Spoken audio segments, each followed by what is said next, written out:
This is a Fox News Alert. I'm Brett Baer. The Obama foreign policy under fire. While President Obama fights off challenges from within his own party to have his decisions in one dangerous part of the world, he's moving military personnel potentially into harm's way in another. The U.S. military tonight is acknowledging boots on the ground in Somalia for the first time since the Black Hawk Down disaster in 1993. The U.S. African Command announced what it calls a military coordination cell. Fox News is told there are fewer than 5 people so far. They're advisors, not combat troops, but they are on the ground in Somalia. This as fighting has taken an ugly turn in Syria, not with U.S. troops.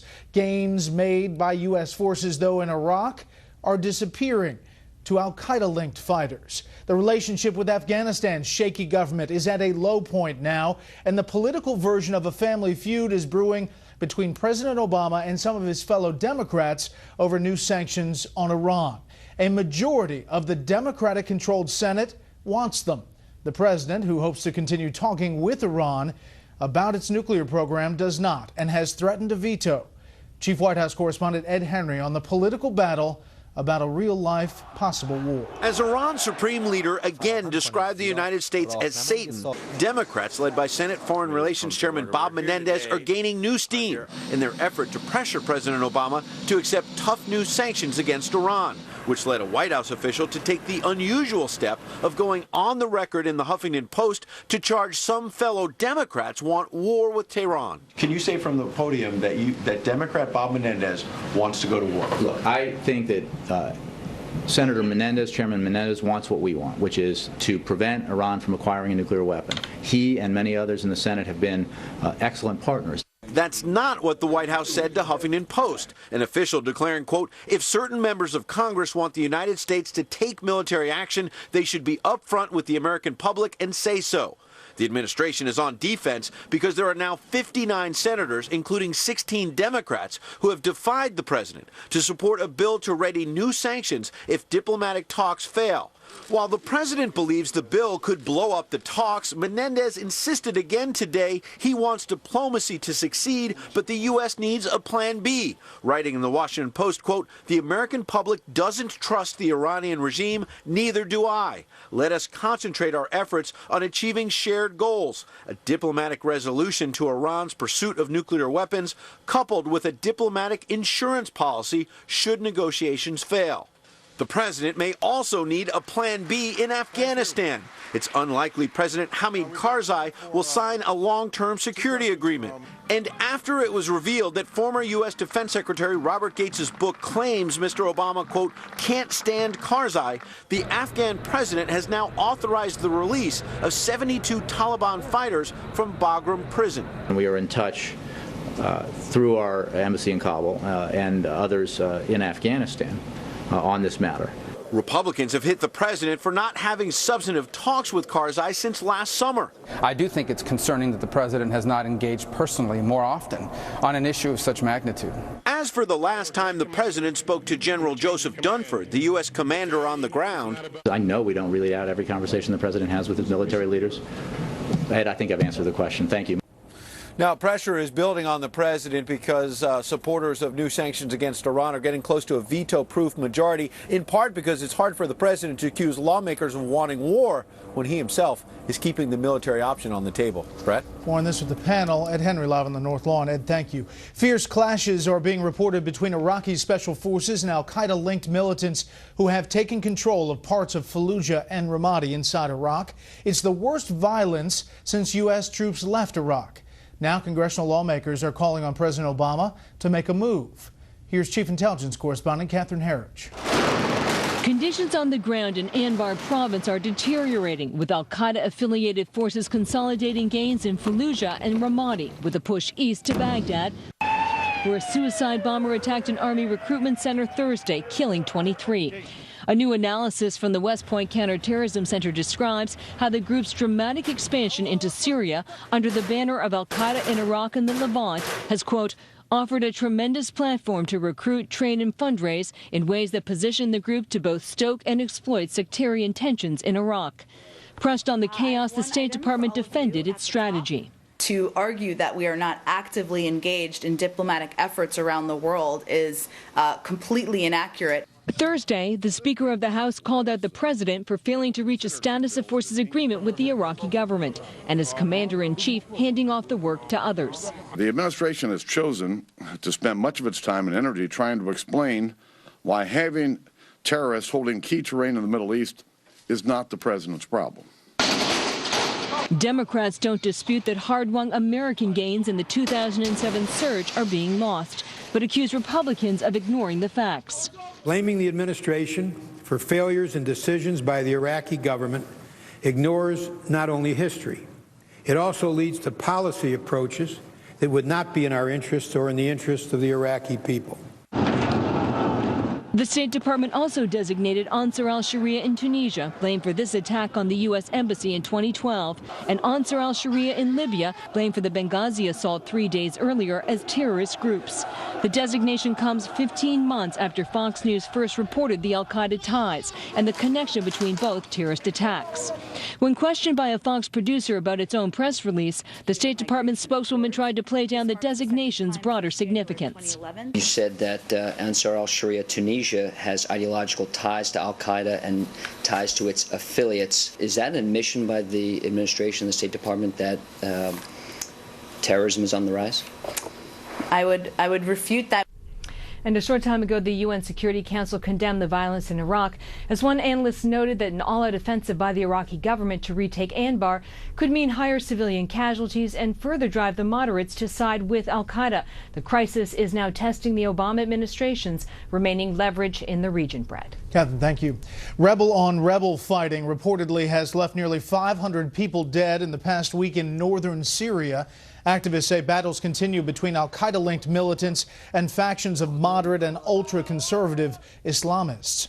Now to the U.S. economy and another setback for the president today. Employers added the fewest jobs in 3 years in December, and huge numbers of people are just giving up finding work. Here's White House correspondent Wendell Goller. The lowest unemployment rate of Barack Obama's presidency was attached to a disappointing job creation report. The 6.7% rate is the lowest since October 2008, but just 74,000 jobs were created in December, far below the 200,000 economists had predicted. The numbers intensified the fight over renewing long-term jobless benefits, which expired with the new year. There was a measure to extend benefits in the way that President Bush signed into law 5 times, and Republicans won't go along with it.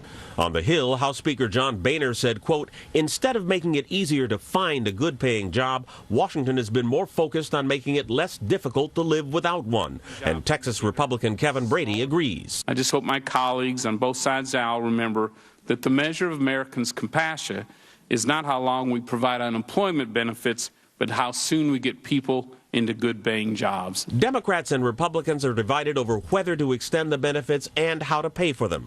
1.3 million people lost long-term unemployment benefits when the new year began. A post-Depression record number of Americans have been out of work for more than a year and wouldn't qualify for extended benefits anyway. It's the relatively small labor force participation rate that keeps the jobless rate from rising. More than 90 million people who don't work are not counted as part of the labor force, which is one reason Republicans say the focus should be on job creation. This latest report this morning reflects the lowest number of jobs added since January of 2011. That doesn't speak well about the track record of what's going on here. But despite the December hiccup and the long-term unemployed, administration officials feel the long-term job creation trend is good. December absolutely was below our expectations. November was revised up and was now 240,000, which was well above our expectations for that month. Meanwhile, AFL-CIO officials concede the fall in the jobless rate, quote, was driven mostly by people dropping out of the labor force, not by healthy job creation. But the deputy chief of staff went on to say it is more critical than ever for Congress to quit dawdling and pass an extension of unemployment insurance immediately. Late today, a spokesman said Senate Majority Leader Harry Reid is willing to consider what he called a limited number of Republican amendments to the extended uninsurance benefits bill that had been considered the holdup, and it may break the impasse. Brett? Wendell Goller at the White House briefing room. Wendell, thank you. Let's go inside the numbers now, learn more about what they mean. Melissa Francis is in New York. She's the host of Money with Melissa Francis, weekdays at 5 p.m. on the Fox Business Network. Good evening, Melissa. You know, the question I get so much is why did the unemployment rate drop so much, but only 74,000 jobs were added? No, absolutely. I mean, those are two totally different surveys, first of all. And that 6.7% number looks really good until you realize that 350,000 people left the workforce. That's 5 times as many as found a job. And those that support the president try to spin it and say, a lot of those people are retiring. They're baby boomers. But that's just a fraction of the number, Brett. Yeah, I mean, this is the lowest labor participation rate since 1978, so that's a tough thing to turn around for them to spin. Meanwhile, there's evidence that those finding work aren't really finding the solid, high-paying jobs in a recovery. No, that's true. You have to drill down on the stats within the numbers, and it says, you know, the average hours worked per week fell. That means there are more people taking part-time jobs, so they may have found a job, but it's not a full-time job. There were a lot of temporary workers that were added, and you saw wages very stagnant. So overall, if you have a job, you're still having a very hard time paying the bills. And quickly, you know, this comes as the president has vowed to fight what he calls income inequality. It's actually, once again this month, getting worse, it appears. Absolutely. I mean, if you look at the stats, once again, it got worse. You know, last year, the stock market was on fire.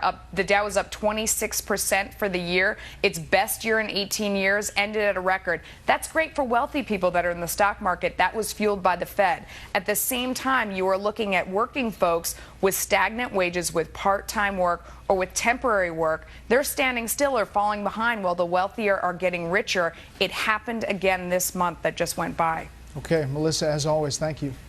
Thank you.